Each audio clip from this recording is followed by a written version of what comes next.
Shalom, saudara dikasih oleh Tuhan, bertemu kembali kita di dalam program yang luar biasa, yang sangat memberkati ke semua, bersama dengan saya, Pendeta Nenga Yusak.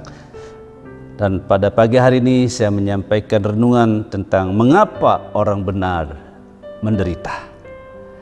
Mazmur 34 ayat 20. Kemalangan orang benar banyak, tetapi Tuhan melepaskan dia dari semuanya itu. Nah, sedang dikasih Tuhan, siapa orang benar? Orang benar bukan orang yang tidak pernah salah. Orang benar adalah orang-orang yang telah dibenarkan oleh Tuhan Yesus, oleh Allah melalui Kristus atau melalui kematian Tuhan Yesus. Roma 5 ayat 1. Nah, saudara dan saya adalah orang-orang benar. Nah, seringkali kita bertanya, kenapa orang benar menderita?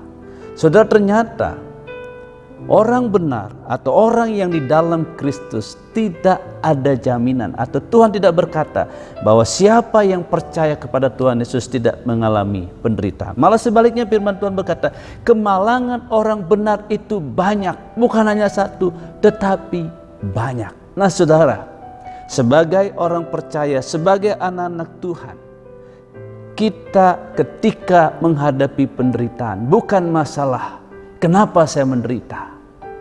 Bukan itu menjadi pertanyaan kita. Tapi yang menjadi pertanyaan kita adalah apa maksud Tuhan untuk apa yang saya alami sekarang ini.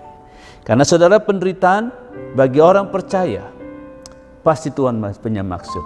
Lalu apa sikap kita, bagaimana respon kita ketika kita mengalami penderitaan, masalah, pergumulan, tantangan hidup, atau bahkan mungkin masalah yang bertubi-tubi?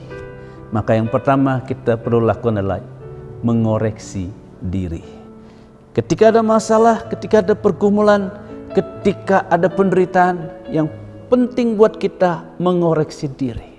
Tidak menyalahkan siapapun, tidak menyalahkan orang-orang di rumah kita, suami, istri, atau siapapun, bahkan tidak menyalahkan Tuhan atau bahkan memberontak kepada Tuhan.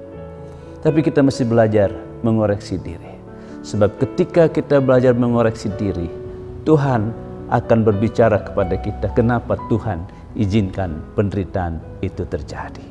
Kemudian yang kedua, ketika kita mengalami masalah sebagai anak-anak Tuhan, sebagai orang benar, adalah sabar dan berserah. Kita tidak tahu apa yang akan terjadi di depan kita. Namun satu hal kita tahu, Tuhan tidak pernah meninggalkan kita. Dia selalu ada bersama kita. Dia selalu dekat dengan kita dan dia siap menolong kita. Karena itu belajar untuk sabar, berserah kepada Tuhan. Bukan menyerah, tetapi berserah, mempercayakan hidup hanya kepada Tuhan. Sebab Dia tidak pernah meninggalkan kita dan dia siap menolong kita. Kemudian yang ketiga, ketika ada penderitaan adalah kita tetap belajar. Kenapa?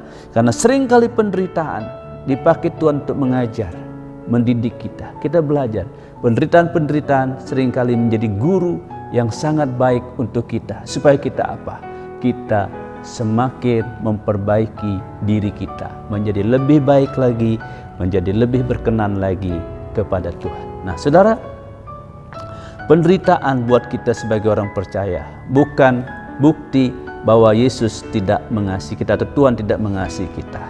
Tapi justru penderitaan itu dipakai Tuhan untuk melatih iman kita, supaya kita semakin menjadi anak-anak Tuhan yang dewasa, yang kuat, dan yang berkenan kepada Tuhan.